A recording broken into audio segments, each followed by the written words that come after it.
अजीज़ दोस्तों, अस्सलाम वालेकुम, नमस्ते, सत श्री अकाल, गुड आफ्टरनून।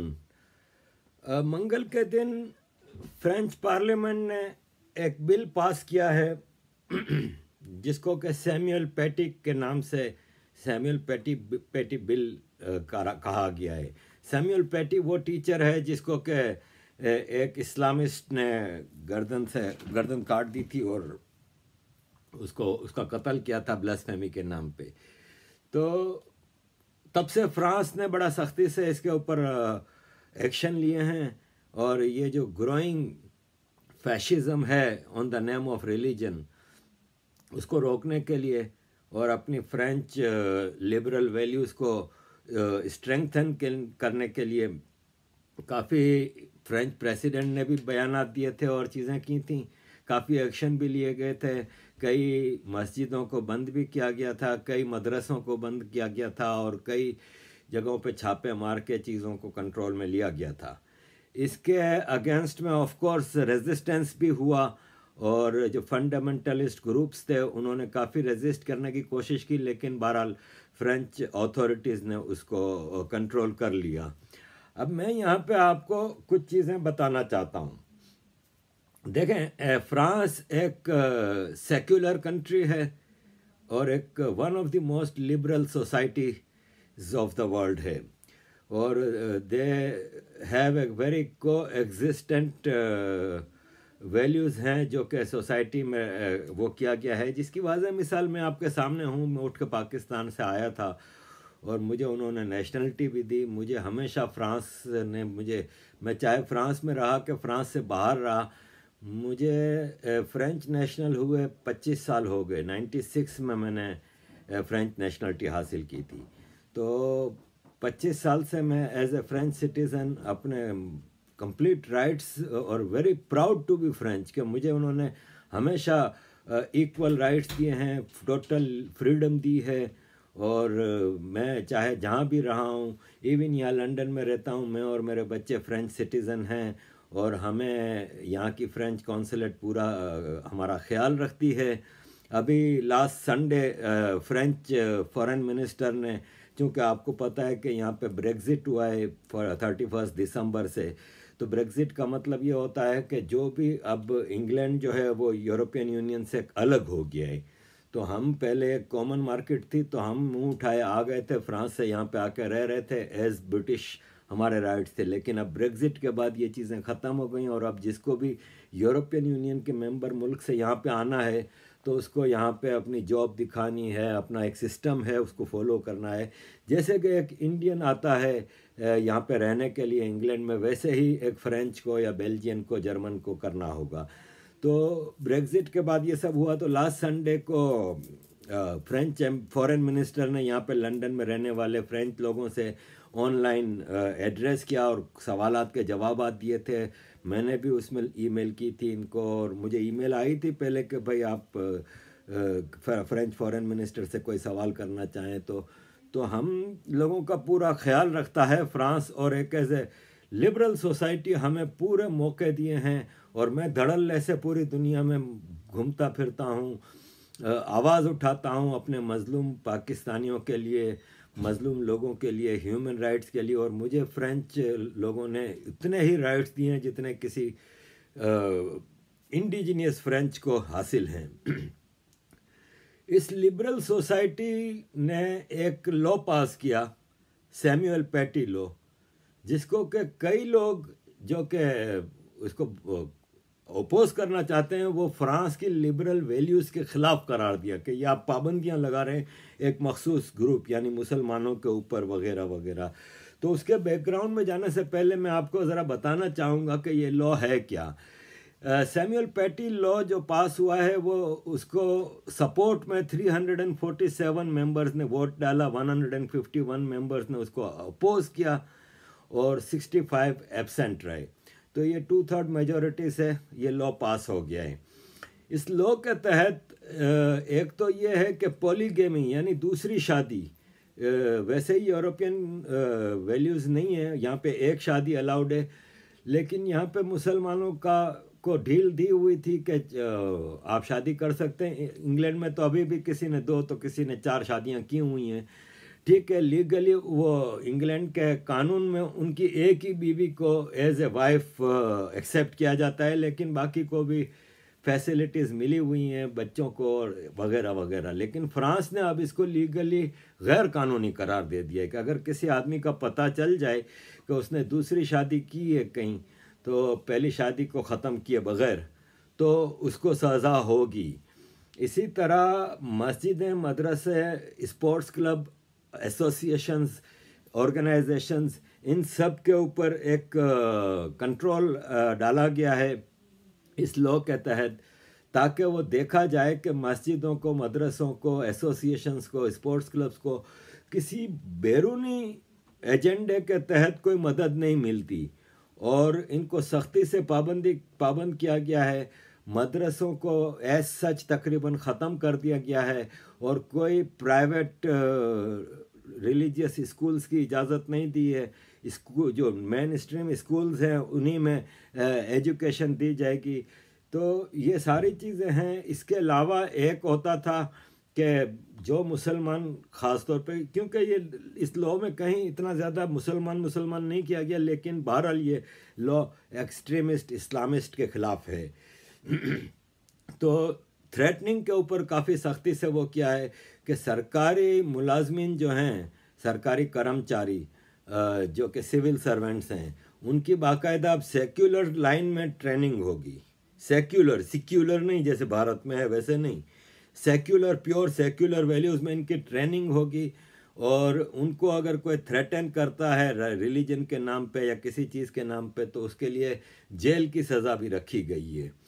मस्जिदों को ख़ास तौर पे कंट्रोल किया जाएगा, और मस्जिदों के अकाउंट्स भी चेक किए जाएंगे। मस्जिदों पे एक नज़र रखी जाएगी कि वहाँ पे ख़ास तौर पे वर्ड सलफिस्ट यूज़ हुआ है, कि सलफिस्ट ग्रूमिंग ना हो, यानी इस्लामिक एक्सट्रीमिस्ट ग्रूमिंग ना हो, जो कि फ्रांस में बहुत ज़्यादा हो रहा था, इंग्लैंड में भी बहुत ज़्यादा हो रहा है। इंग्लैंड को अभी सबक सीखना पड़ेगा। तो ये सारी चीज़ें हुई हैं। मैं यहाँ पे ये कहना चाह रहा था कि आप सोचें कि ये सब चीज़ें हुई हैं, अगर यही लॉ भारत लेके आएगा तो क्या क़यामत आ जाएगी। एक तो चलें भारत के अंदरूनी तौर पे तो स्वारा भास्कर और राणा आयूब और राहुल गांधी और राजदीप सरदेसाई और सागरिका और अरुण दत्ती और पता नहीं कौन कौन निकल पड़ेंगे, अपीजमेंट वाले लोग उसको। वो तो आप अभी, इसको तो मैं बाद में आता हूँ। पहले आप मुझे ये बताएं कि इंटरनेशनल मीडिया कैसा शुरू होगा। एक लफ्ज़ नहीं बोला इंटरनेशनल मीडिया इस फ्रेंच लॉ के बारे में, एक लफ्ज़ कहीं नहीं, किसी ने इसके खिलाफ नहीं बात की। सब ने इसको एक्सेप्ट कर लिया कि हाँ जी ये तो फ्रांस का राइट है, अपने मुल्क को, अपनी फ्रेंच वैल्यूज़ को सेफ गार्ड करने के लिए उसका राइट है कि वो ऐसे लॉ ले आए। लेकिन अगर आप फ़र्क देख लें, ये जो टूल किट आपके सामने आजकल चल रही है, इंटरनेशनल एजेंडा जो है, आप न्यूयॉर्क टाइम्स देख लें, आप CNN देख लें, आप गार्डियन देख लें, आप BBC देख लें, चीख रहा है कि भारत में तो डिक्टेटरशिप आ गई है, भारत में तो हिंदुत्व एक्सट्रीमिज्म आ गया है। यहाँ पे एक लफ्ज़ नहीं बोल रहा कोई गार्डियन का इस पे बारे में नहीं आया, कोई न्यूयॉर्क टाइम्स इसके बारे में नहीं बोल रहा कि फ्रांस में एक्सट्रीमिज्म आ गया है, क्रिश्चियन एक्सट्रीमिस्ट मुसलमानों पे जुल्म कर रहे हैं, उनके ऊपर पाबंदियां लगा रहे हैं और डेमोक्रेसी खतरे में है, डिक्टेटरशिप, कोई नहीं, कुछ नहीं बोल रहा। हालांकि मैं आपको ये मैं बता दूं कि मैं भी इस लॉ को बिल्कुल सपोर्ट करता हूं, और मैं तो चाहता हूं कि इसको और ज़्यादा सख्ती से सेक्युलरिज्म को प्योर सेक्युलर वैल्यूज के तहत पूरी दुनिया के हर मुल्क में नाफिज किया जाए। क्यों भाई रिलीजन किसी भी स्टेट का स्टेट रिलीजन कोई हो, क्यों हो, जबकि मल्टी रिलीजियस ग्रुप्स रहते हैं तमाम दुनिया में। तकरीबन 2-4 मुल्कों को छोड़ के बाकी सब मुल्कों में मुख्तलिफ मज़हब के लोग रहते हैं। तो फिर क्यों स्टेट का एक रिलीजन होना चाहिए? State should be secular. Bharat में मसला यह है कि स्टेट सेक्युलर है लेकिन पब्लिक ज़्यादा, और पब्लिक में भी हिंदू ज़्यादा सेक्युलर हैं। मतलब आप इन साहब को देखें, आपको ये कहाँ से सेक्युलर नज़र आते हैं? टोपी ड्रामा इनका देखें कि इतनी लंबी दाढ़ी, मौलवी बने हुए हैं पूरे, और सेक्युलर पार्टी ऑफ इंडिया, ये ड्रामे आपको भारत में मिलेंगे। और ऐसे ड्रामों के खिलाफ भारत के बारे में पूरी दुनिया शुरू हो जाती है, एजेंडा लेके आ जाते हैं कि हिंदुत्व एक्सट्रीमिज्म हो गया है, भारत में तो डिक्टेटरशिप आ गई है और बीजेपी तो डेमोक्रेटिक वैल्यूज को खत्म कर रही है। फ्रांस के बारे में एक लफ्ज कोई नहीं बोल रहा। अब आपको समझ में आ रहा होगा कि मैं इतने अरसे से रो पीट रहा हूं कि there is an international agenda against Bharat, कि भारत कहीं आगे ना बढ़ जाए। मतलब 100% पब्लिक इंटरेस्ट में भी कोई ये गवर्नमेंट भारत की काम करती है ना, ओपोजिशन शुरू हो जाती है। कांग्रेस आ जाएगी, आप आ जाएगी, केजरीवाल की, ममता जी आ जाएंगी, साउथ में जो है बैठे हुए आंध्रा पांध्रा के जो जितने आंध्रा और तमिलनाडु वगैरह के जो जितने वो हैं, केरला शुरू हो जाएंगे। उधर से कश्मीरी जो टेररिस्टों को पालने वाले अब्दुल्लाज और मुफ्तीज वो शुरू हो जाएंगे। आपका लेफ्ट मीडिया शुरू हो जाएगा, सब हंगामा मचाना शुरू कर देंगे। हालांकि पता होगा सबको कि यह 100% पब्लिक इंटरेस्ट में काम किया गया है। देखें, एक कानून है, कानून क्या है, सिंपल है। ये देखें, इंग्लैंड में सेंसस हो रहे हैं, 21 मार्च तक सबको फॉर्म आ चुके हैं, किसी को आ रहे हैं, सबके रास्ते में हैं। 21 मार्च से पहले पहले हम सब ने जो भी यहाँ पे इंग्लैंड में रह रहा है वो फॉर्म भर के भेज रहा है। और दर्जनों सवाल हैं उसमें, आपका मज़हब क्या है, फिर नीचे है नो रिलीजन, क्रिश्चियनिटी, हिंदुइज्म, इस्लाम, सब। आपकी एथनिसिटी क्या है, आप इंडियन हैं, पाकिस्तानी हैं, श्रीलंकन है, बंगाली हैं, अरब हैं, सब। आपकी तालीम कितनी है, आपकी इनकम कितनी है, एक एक सवाल पूछा है।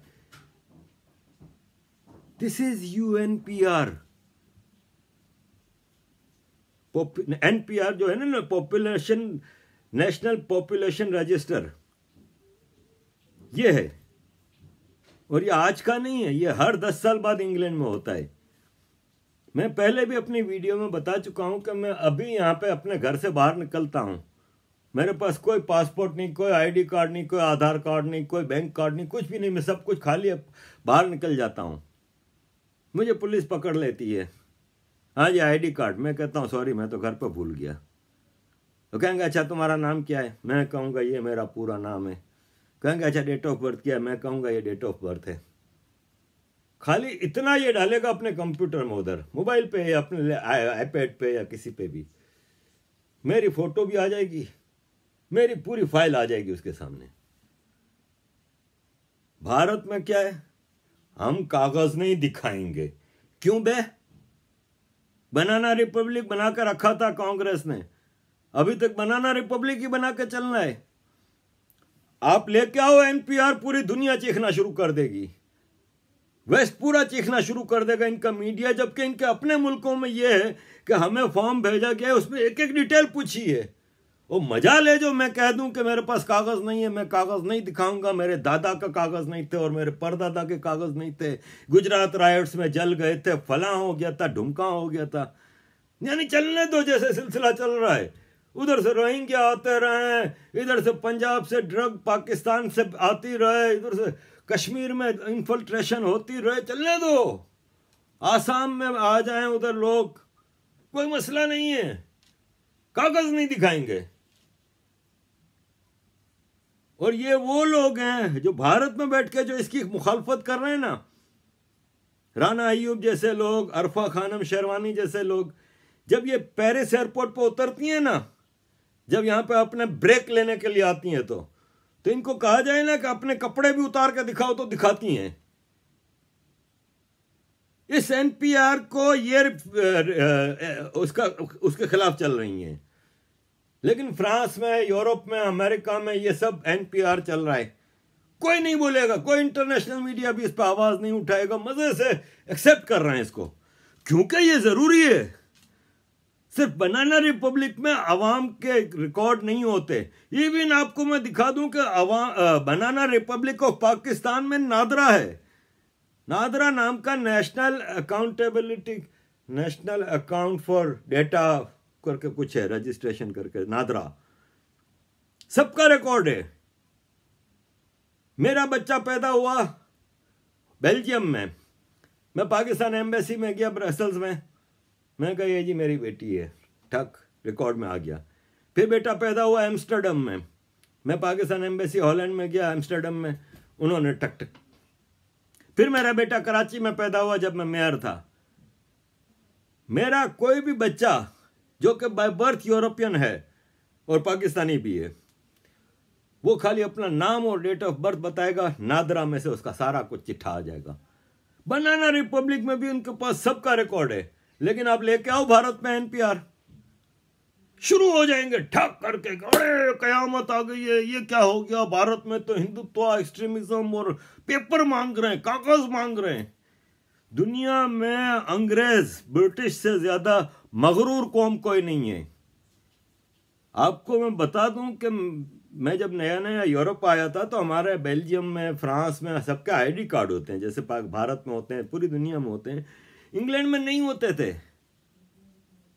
अंग्रेज कहता था कि हमारी पुलिस हमसे कागज मांगेगी, लेकिन रिकॉर्ड में इनका सब कुछ होता था। वो कहते थे हम आईडी कार्ड नहीं बनाने देंगे, लेकिन इनके पास आज से नहीं, सदियों से पूरा रिकॉर्ड मौजूद है कि कौन ब्रिटिश है, कौन फॉरेनर है, कौन इंडियन है, कौन पाकिस्तानी है, कौन, और जो ब्रिटिश है उसका रंग कौन सा है, काला है, ब्राउन है, गोरा है, चाइनीज स्टाइल का है, उसकी नस्ल कहाँ की है, चाहे तीसरी नस्ल इंग्लैंड में पैदा हुई हो। ऐसे कश्मीरी भी रहते हैं, ऐसे इंडियन पाकिस्तानी भी हैं, नाइजेरियन भी हैं, जिनकी तीसरी नस्ल इंग्लैंड में पैदा हुई है, लेकिन आपसे अपनी एथनिसिटी पूछेंगे, उसमें आपको बताना है कि you are blonde British, black African, Indian origin, Pakistani origin, Bengali origin, ये सब कॉलम दिए हुए हैं। एक एक डिटेल पूछिए, उस पर कोई अरफा खानम शेरवानी, कोई पोटस को नहीं लिखेगी राना अयूब, जो हर चीज आजकल पोटस को लिख रही है, president of the United states को हर चीज ट्वीट के नीचे पोटस लिखा हुआ होता है। लिखे ना राना अयूब के तुम्हारे मुसलमान भाई बहनों पे फ्रांस में क्या जुल्म हो रहा है। बोलो ना अरफा खानम शेरवानी, तुम पेरिस आती रहती हो अपनी वेकेशन मनाने, बोलो इस पे। पाबंदियां लग रही हैं, मदरसे बंद, मस्जिदों पे पाबंदी, सेक्युलर लाइन में एजुकेशन होगी, क्यों नहीं बोल रहे हो? कोई नहीं बोलेगा। लेकिन आप लेके आओ भारत में ऐसा कोई कानून कि मदरसे बंद होंगे भारत में, मस्जिदों को कंट्रोल किया जाएगा, पॉलीगैमी बंद होगी, दूसरी शादी गैर कानूनी करार दे दें। अब भारत में मैं देखता हूं एक लीगल जेन्युइन ट्रिपल तलाक का मसला है, उस पर आज तक ये रो रहे हैं। कितना जेन्युइन, मतलब हिंदुस्तान में मुसलमान औरतों को एक घिनौने कानून से आजादी दिला दी, लेकिन आज तक इसके बारे में बोल रहे हैं। आज तक ट्रिपल तलाक को एक इशू बना के रखा हुआ है। आप लेके आए दूसरी शादी का, मुल्ला निकल पड़ेगा बाहर। ये राना अयूब, ये अरफा खानम शेरवानी जो सिविल लिबर्टीज, फेमिनिज्म, औरतों के हुकूक की बात करती हैं, देखिए कैसे निकल के आती हैं। एक और आपको मैं चीज बताता हूं, यूनिवर्सल पीनल कोड होता है, कोई होता है ना, जो कि भारत में काफी अरसे से शोर सुनते हैं कि आने वाला है। इनके दिमाग, मतलब ये पागल हो गए कि यार ये कैसे हो सकता है। भारत में भांत भांत के लॉ चल रहे हैं। एक मुसलमान औरत किसी हिंदू की बीवी है, वो आदमी मर जाता है तो उसकी विरासत में उस मुसलमान बीवी को पूरा हक मिलेगा। एक हिंदू किसी मुसलमान की बीवी है, वो मुसलमान मर जाता है, हिंदू को कुछ नहीं मिलेगा। एक भाई साहब, भारत की कोर्ट ने फैसला दिया है कि अंडर एज लड़की शादी कर सकती है, जिसके मेंसेस आ गए इसका मतलब वो शादी कर सकती है, जबकि भारत का कॉन्स्टिट्यूशन कहता है कि 18 साल से कम उम्र की शादी नहीं कर सकते। ये बनाना रिपब्लिक के हिसाब किताब होते हैं भाई। लेकिन आप लेके आओ यूनिवर्सल, मतलब यहां पे एक कानून है, कोई शरिया लॉ नहीं है, कोई अलग कानून नहीं है किसी के लिए। किसी सेक्युलर सोसाइटी में हो ही नहीं सकता। और डेवलप्ड वर्ल्ड की पहली निशानी ये चीजें होती हैं, यूनिवर्सल पीनल कोड, एनपीआर। इन दो के बगैर तो आप आगे बढ़ ही नहीं सकते, तरक्की कर ही नहीं सकते। ये यहां पे यूरोप में, अमेरिका में, ऑस्ट्रेलिया में, कनाडा में यही चीजें हैं।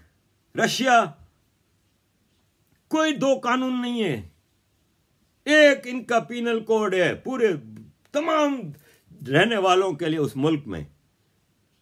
फ्रांस में कोई दो कानून नहीं है, मुसलमान है तो 4 शादियां करे, नहीं है ऐसा फ्रांस में। लेकिन भाई साहब आ जाएंगे यहां पे भारत के खिलाफ, फौरन इंटरनेशनल मीडिया भी शुरू हो जाएगा, लोकल भी सारे भांत भांत के लोग अपने मेंढकियां निकल आएंगी। स्वरा भास्कर मुसलमानों से माफी मांगती है कि आपके साथ बहुत जुल्म हो रहा है भारत में। यार इन लोगों के ड्रामे देखो यार, जिस मुल्क का खाते हैं उसको बदनाम करने में एक मतलब पूरी कोशिश कर लेते हैं। क्या जुल्म हो रहा है कोई मुझे यह बता दे मुसलमानों पे। यह है फ्रांस में लॉ नया, जो कि आई एग्री में कह रहा हूं कि यह होना चाहिए। मजहब की बुनियाद पे कोई किसी के ऊपर क्यों प्रेशर डाले या वायोलेंस करे, लेकिन मैं इनका दोगलापन आपको दिखा रहा हूं। इनकी बोलती बंद हो जाती है, वेस्ट के मीडिया की, CNN की, न्यूयॉर्क टाइम्स की, वॉशिंगटन पोस्ट की, गार्डियन की, BBC की, सबकी बोलती बंद हो जाती है जब इनके अपने मुल्क में ये चीज हो। भारत में करके दिखा दे तो शुरू हो जाएंगे। अब आता हूं मैं रिफॉर्म्स इन इस्लाम, जिस पे अक्सर मेरा अपना एक स्टैंड है, मुख्तलिफ लोगों का स्टैंड है। तस्लीमा नसरीन कहती हैं कि इस्लाम में रिफॉर्म्स हो ही नहीं सकती। तारिक भाई कहते हैं कि मुल्ला का अलग इस्लाम है, अल्लाह का अलग इस्लाम है, कुरान का अलग इस्लाम है। सबके अपनी अपनी राय है, सबके पास अपने अपने आर्ग्यूमेंट्स हैं, मेरे पास मेरे आर्ग्यूमेंट्स हैं। कि देखें, सब कॉन्टिनेंट के मुसलमान, इंडिया, पाकिस्तान, बांग्लादेश, श्रीलंका, नेपाल, भूटान, अफगानिस्तान, बर्मा, ये सब मुल्कों में जो मुसलमान रहता है ना, वो सनातनी मुसलमान है, वो अरब मुसलमान नहीं है। लेकिन वो धर्म अरब का फॉलो कर रहे हैं, क्योंकि इनिशिएशन ऑफ इस्लाम आया था सऊदी अरब से। तो यू फॉलो सऊदी अरब ना। अब जब तक सऊदी अरब में एक एक्सट्रीमिज्म की चीजें चल रही थी, वहाबिज्म को प्रमोट किया जा रहा था वेस्ट के कहने पे, पहले भी मैं बता चुका हूं। पूरे साउथ एशिया में, इंडिया, पाकिस्तान, बांग्लादेश वगैरह में मदरसे वेस्ट के कायम किए गए, मस्जिदें कायम की गई। जहां पे टोटल बरेलवी रहते थे, वहां पे पहले देवबंदी आए, तबलीगी आए, जमात इस्लामी, आस्ते आस्ते करके वहाबियों का, जाकिर नायक आपके सामने है मिसाल इसकी, एक्सट्रीमिस्ट फॉर्म ऑफ इस्लाम। ये सब तब आप सऊदी अरब को फॉलो कर रहे थे ना। अब अभी अमेरिका के प्रेसिडेंट ट्रंप के 4 साल के पीरियड में लोग आपको, ये लेफ्ट का मीडिया बताएगा नहीं, लेकिन मैं आपको बताऊं कि उसमें बड़ी दुनिया में जबरदस्त किस्म के काम हुए हैं, जिसमें एक काम इसने अरबों को करेक्ट किया है। और ट्रंप ने सऊदियों को और यहूदियों को, जो कि लॉन्ग स्टैंडिंग दुनिया का इंटरनेशनल बहुत लंबा मसला था, इसने इनको आपस में दोस्त बनाया। यूनाइटेड अरब इमारात ने अभी परसों अपना एम्बेसडर अपॉइंट किया है इजराइल के लिए। यहूदी आ रहे हैं, इजरायली आ रहे हैं ये दुबई में वेकेशन मनाने, मतलब एक भाईचारे वाली माहौल क्रिएट किया है। ये इसकी पूरा क्रेडिट ट्रंप साहब को जाता है। इसके अलावा ट्रंप साहब ने प्रिंस मोहम्मद बिन सलमान को और मोहम्मद बिन जायद बिन नहयान अबू धाबी के जो हैं, और प्रिंस मोहम्मद बिन राशिद अल मखतूम दुबई के हैं, इन सब को, कुवैत, ओमान, मोरक्को, इन सब को कन्विंस किया कि अगर दुनिया में तरक्की करनी है तो नॉन रिलीजियस लाइंस पे सेक्युलरिज्म की तरफ आस्ते आस्ते आओ और अपने इस्लाम को रिफॉर्म करो। तो आप देख लें, सऊदी अरब में बाकायदा एक बोर्ड तश्कील दिया गया है जो स्टडी कर रहा है कि किस तरह कुरान को 1400 साल पहले के उससे निकाल के नए ज़माने के हिसाब से उसकी डेफिनेशन लाई जाए और मुख्तलिफ चीज़ों की। वरना पाकिस्तान में आज भी गुलाम रखने की इजाज़त है। आपको मुल्लाओं के पास मदरसे में जो बच्चा पढ़ रहा है वो उसका गुलाम है, वो उसके साथ सेक्सुअल एक्सप्लॉयटेशन भी करता है, उसके साथ मार कुटाई भी करता है, उसके साथ घर के काम भी करवाता है, पाँव भी दबवाता है, सेक्स भी करता है, सब कुछ करता है। यही चीज़ जागीरदार करता है, फ्यूडल लॉर्ड, चाहे वो बलूचिस्तान का है, सिंध का है, पंजाब का है या KPK का है। सरदार है जो मेडिवल सिस्टम में रह रहे हैं, जो उस गुलामाना जहनीत को आज भी कायम रखे हुए हैं। लेकिन पूरी दुनिया में गुलाम स्लेवरी बंद है। ऑफिशियली आज तक किसी मुसलमान का इस पर फतवा नहीं आया, क्योंकि इस्लाम में नहीं है मना। अंडर एज शादी मना नहीं है, कानून सब मुल्कों में 18 साल के आ गए हैं, लेकिन इस्लाम ने इसको डिनाई नहीं किया है। अब ये चीज़ें आ रही हैं आस्ते आस्ते। सऊदी अरब में रिफॉर्म हो रहा है, यूनाइटेड अरब इमारात में इन्होंने बगैर शादी के लोगों को साथ रहने की इजाज़त दे दी, शराब आम कर दी, पर्दा ख़त्म कर दिया, लेडीज़ ड्राइविंग सऊदी अरब में हो रही है, सऊदी अरब में पर्दा बाया ख़त्म कर दिया, ये सब चीज़ें हो रही हैं। तो मैं ये कहता हूँ कि अचानक फिर ये पाकिस्तान, इंडिया के मुसलमान सऊदी अरब को छोड़ के तुर्की के पीछे लग गए। तुर्की की अपनी $4 बिलियन की प्रोस्टिट्यूशन की इंडस्ट्री है। तुर्की में आप जाकर देख लें कितने लोग पर्दा करते हैं, लेकिन तुर्की दुनिया में प्रोमोट कर रहा है इस टाइप की चीज़ें जो पहले सऊदी अरब के ज़रिए होती थी। अब सऊदी अरब रिफॉर्म्स की तरफ आ रहा है तो तुर्की अर्तुगरल बना हुआ है। तो आपको पाकिस्तान, इंडिया, बांग्लादेश, अब ये सारे तुर्की को फॉलो कर रहे हैं। सऊदी अरब इनके लिए काबिल नफरत हो गया, क्योंकि सऊदी अरब तब्दील हो गया है। अरे इस्लाम उधर ही से आया है। तुम लोग अरब से ज़्यादा मुसलमान नहीं हो सकते। तुम लोग अपनी मर्जी का इस्लाम लेके आप बैठे हुए हो अभी तक। तो रिफॉर्म्स की ज़रूरत है। सऊदी अरब रिफॉर्म्स की तरफ जा रहा है, बर्थ प्लेस ऑफ इस्लाम, और बाकी दुनिया को भी उधर ही जाना होगा। भारत, पाकिस्तान, बांग्लादेश, साउथ एशिया के मुसलमानों के लिए ज़रूरी है कि वो बैठ के अपना इस्लाम को रिफॉर्म करें। कोई कुरान शरीफ के एक लफ्ज़ को चेंज करने की ज़रूरत नहीं है। मैं पहले भी बता चुका हूं कि जिस तरह संस्कृत, लोग कहते हैं गीता का सही मानों में ट्रांसलेशन हो ही नहीं सकता, इसलिए कि संस्कृत इतनी रिच लैंग्वेज है।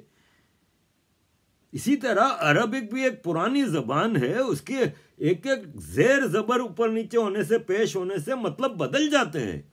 एक नुक्ता ऊपर नीचे हो जाने से मतलब बदल जाते हैं। आप हज़रत उस्मान के ज़माने का कुरान निकाल के देख लें, मैं चैलेंज करता हूँ, एक भी मुल्ला पढ़ के दिखा दे मुझे। उसमें कोई एराब नहीं है, ना ज़बर, ना ज़ेर, ना पेश, कुछ भी नहीं है। ये हज्जाज बिन यूसुफ के ज़माने में डाले गए थे, जब मोहम्मद बिन कासिम ने फतह किया था सिंध को, सिंध पे हमला किया था जो मोहम्मद बिन कासिम ने, वो हज्जाज बिन यूसुफ बनु उमैया का, उसके ज़माने में कुरान पे ज़ेर, ज़बर, पेश डाले गए। जो वोवेल होते हैं, आपके यहाँ भी हिंदी में भी वोवेल होते हैं, ऊपर आ, ए, उ, ई, ये सब। इसी तरह अरबी में भी हैं। ये पहले नहीं थे असल कुरान में, जो हज़रत उस्मान गनी के ज़माने का जो कुरान दिखाते हैं। ये हज्जाज बिन यूसुफ ने आराब डाले हैं। और बनु उमैया की हुकूमत, जिसने इमाम हुसैन रज़ी अल्लाह तआला अन्हु का कत्ल किया था करबला में, उसका बनाया हुआ कुरान है। वरना आप पुराना हज़रत उस्मान के ज़माने का कुरान देख लें, खाल पे, जानवरों की खालों पे लिखा गया है। ब्रिटिश म्यूजियम में पड़ा हुआ है। उसमें ज़ेर, ज़बर, पेश कहीं कुछ भी नहीं है, वोवेल नहीं है, नुक्ते मिट गए हैं, ऊपर नीचे हो गए। तो भाई साहब, थोड़ा रिफॉर्म्स की ज़रूरत है। दुनिया में बिल्कुल ही आपको जो पाकिस्तान, इंडिया के मदरसों में जिस तरह आपको ठोंसा गया है ना आपके दिमागों में, वो गोबर है। उस गोबर से निकलें, और आप लोगों को तब्दीली की ज़रूरत है। जो डेवलप्ड दुनिया में एक लॉज बनाए जाते हैं, इसी तरह भारत, पाकिस्तान अपने मुल्क के हिसाब से, अपनी आवाम के हिसाब से लॉ बनाए, वो मज़हब को अलग करें। ये फ्रांस ने कहा कि हमने तो बहुत पहले चर्च को अलग कर दिया था गवर्नेंस से, ये वापस इस्लाम क्यों गवर्नेंस की तरफ जा रहा है, नए नए लॉ ला के और नए नए अपनी अथॉरिटी डालने के लिए? तलवार लेके निकल पड़ते हैं कि सर काट देंगे अगर किसी ने ये कर दिया तो वो कर दिया तो फिर हर आदमी बंदूक रख के निकलेगा क्या? क्रिश्चियन कहेगा फिर हम भी हमारे जीसस को तुमने वो करोगे, जीसस पहले आए थे, मोहम्मद बाद में आए थे, तो तुम लोग तो हमारे जीसस की बेइज्जती कर रहे हो, ठक गोलियां मारना शुरू कर देंगे क्या? तो फिर हिंदू शुरू हो जाएगा, भाई साहब तुम सबसे पुराना हमारा धर्म है, दुनिया का सबसे पुराना ओरिजिनल धर्म है, तुम लोग सब हमारे धर्म की बेइज्जती कर रहे हो, तुम हमारे यहाँ काल की अवतार आने वाला है, ये हजारों साल पहले आ गया था। तुम लोग कहते हो कि मुसलमानों का इमाम मेहदी आएगा, वो पूरी दुनिया फतह करेगा, दुनिया में करेक्शन करेगा। क्रिश्चियन कहते हैं कि जीसस आएगा वापस। सबने अपना अपना बनाया हुआ है, तो फिर हिंदू भी शुरू हो जाए क्या कि भाई साहब हमारा ओरिजिनल है सब कुछ, तो हमसे तुम लोगों ने छीना हुआ है, हर चीज तो हमसे तुम लोगों ने डिराइव की हुई है। 90% इब्राहिमिक रिलीजन में चीजें तो तुम लोगों ने, रिचुअल्स जो हैं, वो यात्रा होती है ना हिंदुओं में, तो हज होता है, इधर उम्रा होता है, वो भी जाते हैं मंदिर में पत्थर के बुत को पूजने के लिए। तो हम भी तो कुरान खाना काबा के 4 चक्कर लगाते हैं, चूमते हैं, उसके सामने सजदा करते हैं ना भाई। फिर आप उसकी बारीकी में जाओगे, नहीं जी हम ये तो हम वो, तो हर मजहब के मानने वालों के पास अपने मजहब के लिए दलीलें होती हैं। तो इसलिए ये जरूरी है, और मैं तमाम लोगों से, खासतौर पर मुसलमानों से, कि मुसलमान बनने से पहले इंसान बन जाओ, इसके बाद मुसलमान बनो। अगर तुम अच्छे इंसान नहीं हो तो तुम अच्छे मुसलमान क्या, कुछ भी नहीं हो सकते। और भारत में जो रहने वाले हैं, हिंदू, मुसलमान, सिख, ईसाई, पारसी, जो भी मजहब से हैं ना, या एथेइस्ट हैं, जो भी हैं, वो सपोर्ट करें एनपीआर को, यूपीसी को, और सेक्युलरिज्म को स्ट्रांग और बेहतर बनाने के लिए जो भी कानून लाए जाएं उसको सपोर्ट करें, तभी जाके आप एक अच्छी सोसाइटी में जाकर रहने जैसे होंगे। तो अजीज दोस्तों, मैंने सिर्फ ये कहना था आज के इस फ्रांस और इस्लामिक रिफॉर्म्स के हवाले से जो चीज़ें थी। होपफुली आप में से ज़ाहिर है बहुत सारे लोग मुझे गालियां भी देंगे, मेरे जो मुसलमान भाई हैं वो तो मुझे खूब भर भर के गालियां भेजेंगे, तो भेजते रहें। और ये जो साहब हैं बेल्जियम में से, मुझे जो धमकियां दे रहे हैं, 24 घंटे, 13 फरवरी को ईमेल की थी कि 24 घंटे का तुम्हें टाइम दे रहे हैं, तुम सुधर जाओ। फिर 15 फरवरी को इसने माँ बहन की गालियां भेजी। फिर आज मुझे इसकी एक ईमेल आई है, उसमें फिर मुझे गालियां भेजी। तो बेटा, मैं हमेशा कानून के दायरे में रह के काम करता हूँ। मेरी जितनी बातें हैं वीडियो मौजूद हैं यूट्यूब पे, ट्वीट्स मौजूद हैं ट्विटर पे। अगर मैं गलत काम करूँगा ना तो यहाँ की पुलिस आकर मुझे पकड़ लेगी।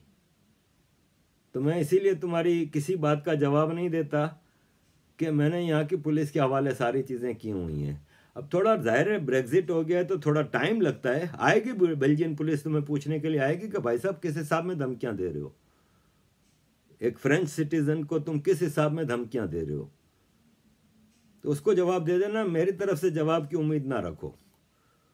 पुलिस पूरा केस मैंने पेश कर दिया है, पुलिस ने बाकायदा उस पर इंक्वायरी कर रही है और बेल्जियन पुलिस तक जा चुकी है पूरी फाइल। बहुत जल्द तुम्हें पुलिस बुला कर पूछेगी और फिर तुम उनको जवाब दे देना। फिर वहाँ पे मोदी जी को गालियाँ देनी हो, हिंदुओं के भगवानों को गालियाँ देनी हो, तो मज़े से बहादुर बन के उधर पुलिस के सामने झुकना नहीं, डटना, बताना उनको जो तुम्हारे जज्बात हैं। मुझे तो तुम कम गालियाँ देते हो हिंदुओं को और मोदी जी को गालियाँ देते हो ना, तो वहाँ पे देना पुलिस को, बहादुर बनना। तुम्हारे फौजी हैं ना जो 93,000 जिन्होंने पतलून छोड़ के भागे थे, उनकी तरह बुजदिल भगोड़े नहीं बनना। तुमने अपना फ़ोन नंबर तो बंद कर दिया है, ये तो मुझे पता चल गया है। कई लोगों ने मुझे मैसेज भेजा कि हम फ़ोन करते हैं, इसका फ़ोन बंद है। तो बेटा तुम्हारी पूरी आईडी आ चुकी है सामने उधर, और बाकियों को भी जिनको भी धमकियां भेजनी है, तो आपसे मैं पहले भी कहा है, आज भी कहता हूं कि जिसको मेरी किसी बात पे एतराज़ है, लॉजिकली आए, आर्ग्यूमेंट दें अपना, आई विल वेलकम इट। धमकियां वमकियां तो यार तुम्हारे बाप ISI मुझे दे रहा है यार 27 साल से, मैं नहीं सुधरने वाला। तो अजीज दोस्तों, थैंक यू वेरी मच। आप लोगों के सपोर्ट पे धड़ल्ले से जीता हूं और बोलता हूं। कीप सपोर्टिंग आरिफ आजाकिया, सच की आवाज हूं मैं और रहूंगा। जय हिंद, जय श्री राम, वंदे मातरम। एक लड़का था, एक सेठ के यहाँ काम करता था, तो उसके माँ बाप थे नहीं, तो खाना पीना उसको तकलीफ थी, तो वो क्या करता, जो सेठ दिन भर में जो देता था ना, तो शाम को अपनी रोटी वोटी बना के खा लेता था। ऐसी उसकी ज़िंदगी रोज़ चल रही थी। रोज़ वो 4 चपाती बनाता। एक दिन देखता है कि 4 चपाती में से 3 चपाती है। दूसरे दिन देखता है कि 4 चपाती में से 3 चपाती है। तो उससे रहा नहीं जाता कि हो क्या रहा है। तो वो तीसरे दिन देखता है कि भाई एक चूहा लेके जा रहा है, मोटा चूहा, तो उसको पकड़ लेता है। बोले यार मैं वैसे ही मुश्किल से 4 चपाती बनाता हूँ और तू मेरी से 1 चपाती खा लेता है। तो बोला यार देख, तू मेरी लाइफ डिस्टर्ब मत कर। कौन बोला? चूहा। मेरे नसीब का मैं खा रहा हूँ। तेरे बोले यार क्या नसीब, मेरे 4 में से तू 1 खा लेता है। बोले मेरे तो बहुत समस्या है। बोले समस्या है तो तेरा समाधान एक आदमी कर सकता है। बोले कौन कर सकता है? कि गौतम बुद्ध कर सकता है। अच्छा, ठीक है, तो गौतम बुद्ध तुम्हारी समस्या का समाधान कर सकता है। तो ठीक है, वो गौतम बुद्ध के पास, तो बोला ठीक है, क्या कहा है? तो वो वहाँ से 5 दिन के लिए सेठ से छुट्टी लेता है कि मुझे गौतम बुद्ध से मिलने जाना है। तो यात्रा चालू होती है। यात्रा चालू होती है तो होता क्या है कि वो जैसे ही रात पड़ जाती है, तो देखा बहुत लंबी यात्रा है, तो एक हवेली दिखती है। हवेली के अंदर जाता है कि माँ मुझे शरण दो। तो बोले सो जाओ बेटा। सुबह उठता है, बोले कहाँ जा रहा है? बोले मैं गौतम बुद्ध के पास जा रहा हूँ, मेरे को एक सवाल पूछना है। तो बोले मेरा भी एक सवाल पूछ लेना। बोला क्या सवाल? बोले मेरी 20 साल की बेटी है, बोलती नहीं। अच्छा, तो उसको कैसे ठीक होगी, तू भगवान से पूछ लेना। बोला ठीक है। वो इसका सवाल पैक कर लिया। थोड़ा आगे जाता है तो बर्फ के पहाड़ आते हैं। तो बर्फ के पहाड़ आते हैं ना, तो देखता है यार इस पहाड़ के कैसे दूर करूं। तो देखता है ऊपर एक जादूगर बैठा हुआ है। तो जादूगर को बोलता है, जादूगर भाई मुझे। तो बोले आजा। वो छड़ी घुमाता है, एकदम ऊपर आ जाता है। बोले कहाँ जा रहा है? बोले गौतम बुद्ध के पास जा रहा हूँ। बोले क्या? बोले मेरी एक समस्या है। तो बोले मेरी भी एक समस्या लेके जा। मेरा भी एक सवाल पूछ के जा। बोले क्या? बोले मैं 1000 साल से इधर तपस्या कर रहा हूँ, मैंने मेरी पूरी बॉडी को, एज को बंद करके रखा है, मुझे स्वर्ग कब मिलेगा? अच्छा, मुझे स्वर्ग कब मिलेगा? बोला ठीक है, पूछ लूंगा। वो छड़ी करता है कि वो सीधा पहाड़ पार हो जाता है। फिर थोड़ा आगे चलता है। आगे चलते चलते चलते देखते बहुत बड़ी नदी आई। अच्छा, अब नदी पार करनी, तो एक कछुआ भाई मिलता है, बड़ा कछुआ दिखता है उसको। तो बोला कछुआ भाई मुझे नदी पार करा दो। बोले बिंदास करा दूंगा, तू बैठ मेरे ऊपर। बैठ। ये पार किया। बोले तू कहाँ जा रहा है? बोले मैं गौतम बुद्ध के पास जा रहा हूँ। बोले क्यों? बोले गौतम बुद्ध से मुझे एक समस्या एक सवाल पूछ रहा है। तो बोले मेरा भी एक सवाल पूछ लेना। बोला क्या? मैं 500 साल से इधर हूँ, समस्या 500 साल से हूँ, मेरे को ड्रैगन बनना है। अच्छा, तो तू कैसे कोई रास्ता बता। बोला ठीक है। वो सीधा सब पहुँचते वो वहाँ पे गौतम बुद्ध के पास। गौतम बुद्ध बैठे। बोले सब भक्त जन आ गए। बोले हर एक आदमी मेरे से 3 सवाल पूछ सकता है। क्या बोला? 3 सवाल।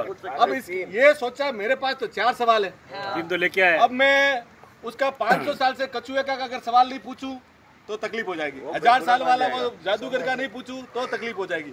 और ये जो 20 साल से बोल नहीं रही है उसका अगर सवाल नहीं पूछूंगा तो भी तकलीफ हो जाएगी। मेरे को तो खाने पीने की प्रॉब्लम है ना, मेरा सवाल ड्रॉप कर देता। इन तीनों का सवाल मैं पूछ लेता। तो वो तीनों का सवाल पूछा। तो गौतम बुद्ध ने बोला कि उसको बोलना, जो कछुआ है उसको बोलना तेरा कवच हटा दे। अच्छा, तू ड्रैगन बन जाएगा। जादूगर को बोलना वो छड़ी लेके बैठा है, वो छड़ी को त्याग करे तो उसको स्वर्ग मिल जाएगा। और जो लड़की है ना उसकी शादी करवा दो, वो बोलनी चालू हो जाएगी। वो जैसे आता है वहाँ गया तो वो सीधा ही गया कछुआ के बोला कि कछुआ सेठ, हाँ। बोला तेरा कवच हटा दे, समाधान हो गया। तेरा कवच हटा दे। वो कवच हटाता है, अंदर से मोती के मोती निकलते हैं। तो कछुआ बोलता है एक काम करो, तो मेरा मोती सब तेरे को गिफ्ट। अब ये पैसे वाला बन गया। ठीक है। अब दूसरे वहां जाता है, सेकंड डे वहां जाता है जादूगर के पास। बोला जादूगर साहब, बोला क्या है? बोला ये चीज है। तो बोला तुम्हारी छड़ी को तू छोड़ दे। बोले यार इतनी सी बात थी। वो दे छड़ी तेरे को। और वो जाता है स्वर्ग में, इसको पावर आ जाता है। वहाँ पैसा मिल गया, इधर वो सीधा जाता है वहाँ पे लड़की वाले के घर। लड़की वाले के घर पे जाके पूछता है कि भाई क्या बोले तुम्हारी लड़की को जिस दिन तू शादी करा देगा तेरी लड़की बोलनी चालू हो जाएगी। वो वहाँ बोलता है यार तेरे से बढ़िया दूल्हा कहाँ मिलेगा, तेरे से बढ़िया दूल्हा कहाँ मिलेगा, लड़की को भी तू लेके जाओ। तो हेल्थ वेल्थ एंड सब लाडी वाडी गाड़ी सब मिल गई। तो बोले तो देखो इन्होंने सब में इसका भला किया और इसने सबका भला किया, तो सब एक दूसरे का भला करते रहो, जिंदगी मस्त चलेगी।